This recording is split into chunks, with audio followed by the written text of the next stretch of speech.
अस्सलाम वालेकुम रहमतुल्लाहि व बरकातहू। अल्हम्दुलिल्लाह माशाल्लाह आपकी वीडियो वगैरह देख रहा हूँ मैं। जी, जी। आपसे एक छोटा सा सवाल है। जी, जी। ये ताबीज, नींबू, हाँ। कीले, हाँ। ये चीज के पीछे लोग कर रहे इलाज। जी, जी। इसका आज मेरे को खुलासा चाहिए। क्या बगैर ताबीज के जादू होता है या कीलों से होता जादू, या किसी को नुकसान होता, किसी को फायदा होता? उसके लिए मेरे को आज आवाम के लिए मैसेज दीजिए आप। ओके, देता हूँ। बोलिए। उससे पहले मेरा एक वीडियो आप ताबीज की मजम्मत पर आप देखे। हाँ, देखा देखे ना। आओ। मैं उसमें ताबीज को अवॉइड करा, जी हाँ। कीलों को अवॉइड करा, जी हाँ। नींबुओं को अवॉइड करा। तो बात दरअसल ये है भाई, ये अल्लाह के रसूल सल्लल्लाहु अलैहि वसल्लम की हदीस है, जिसने ताबीज लटकाई उसने शिर्क किया। जी हाँ। और शिर्क मतलब बहुत बड़ा संगीन गुनाह है। जी हाँ।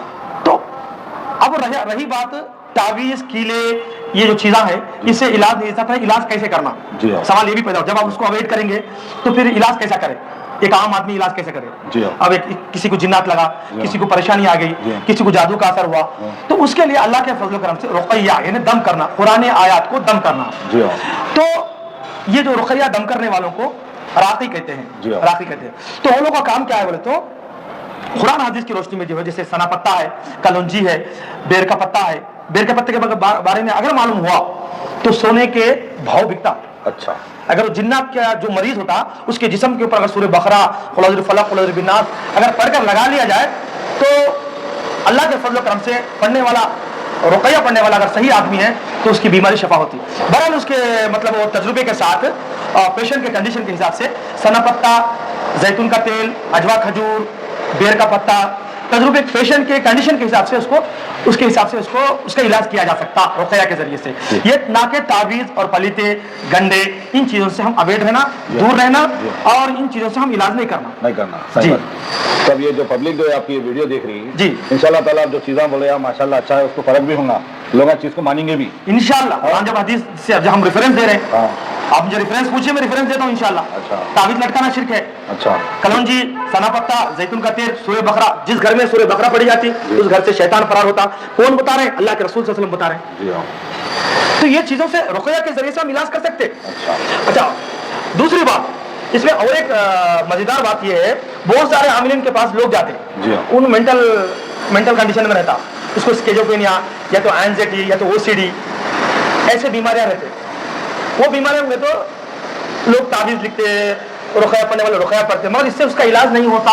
यही पूछना चाह रहा हूँ। हाँ, तो उसका इलाज काउंसलिंग करने के बाद में रुक़य्या पढ़ने वाला ऐसा तजुर्बेकार हो जो डॉक्टरों से भी कुछ राब्ता कायम हो, डॉक्टरों से भी इसके साथ में मिलाप हो, बैठना उठना हो, जैसे साइकाट्रिस्ट, न्यूरोफिजिशियन से भी उसका राब्ता हो।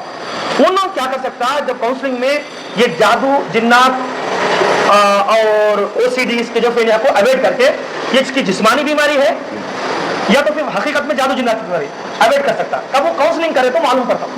एक से दो खत मिले तो मालूम। हाँ, एक से दो ऐसा नहीं मालूम। हाँ, नहीं मालूम था। उन बोलने पर, काउंसलिंग करने पर पता चल जाता कि हाँ ये जादू नहीं है, ये इसकी जिस्मानी बीमारी है, इसको ओसीडी है, यानी वो बार बार पाक करने की चीजें करता, बार बार पानी खाने की कोशिश करता, शक में जाता रहता, शक में मुब्तला रहता, ये चीजें होती। अच्छा, तो हमारे हैदराबाद तेलंगाना में कुछ ऐसे अमीना भी है जी। जो लोग फोटो बोलते, शौहर सतारा, तो बीवी लिख जाके फोटो बताती, मालूम ना सालूम अपने आप को आमिर बोलते साहब। जी, जी। वहाँ 1000 रुपये, 2100 रुपये, हाँ। 2100 रुपये 1000 के बाद उनकी दुकान चलते रहती। बाद में क्या बोलते कि आपकी दिमाग की हालत आपके शौहर की खराब है, पैसे तो ले लेता। हमारे औरतें हैदराबाद के ऐसे है जो साहेब अगर बोल दिया बाबा, अगर इन्हें मरना बोले तो ना ज़्यादा पैसा सोना बेच के दे देती। मगर कुछ लोग अच्छे भी हैं यहाँ पर जो अल्लाह के राह पे काम कर रहे हैं। आप बोले मैं अल्लाह को राह के रख के काम कर रहा हूँ, मेरे को बहुत अंदाज पसंद आया आपका। इंशाल्लाह ताला आप ऐसे कामा करते रहिए। मैं आवाम से गुजारिश करता हूँ, आप लगा भी सोच समझ के ऐसे कदम उठाइए कि ऐसे वैसे लोगों का मत जाइए। भाई का नहीं आइए, भाई का नंबर भी बोलते हैं, माशाल्लाह इनकी बात में तासीर है, इनके वीडियो वगैरह भी देखा, मैं खुद इनसे आज मिलने आया, मालूमात करा। भाई का नंबर भी बोलेंगे, आपका नंबर बोलिए। 9908466726। इंशाल्लाह अगर राब्ता कायम करेंगे तो आप लोग, हैदराबाद के लोग भी अगर राब्ता कायम करेंगे तो मैं हफ्ते में एक बार विजिट करूंगा और उनके शक्के जो बुनियादी जो शक्के बातें हैं उसको भी दूर करूंगा काउंसलिंग के जरिए से। वाकई उनको जादू जिन्नात है तो इंशाल्लाह उसका रूहानी इलाज भी हम कुरान और हदीस की रोशनी में करेंगे इंशाल्लाह। कुरान और हदीस के हिसाब से उन्हें इलाज करेंगे। वो ये नहीं बोलेंगे कि मैं इससे उससे ला लो, बकरा ला लो, आप वो ला लो, सामान ला लो, ये ऐसे कामा नहीं है। अल्लाह के राह पे कुरान के हिसाब से, हदीस के हिसाब से काम करते बोले बहुत अंदाज पकड़ा।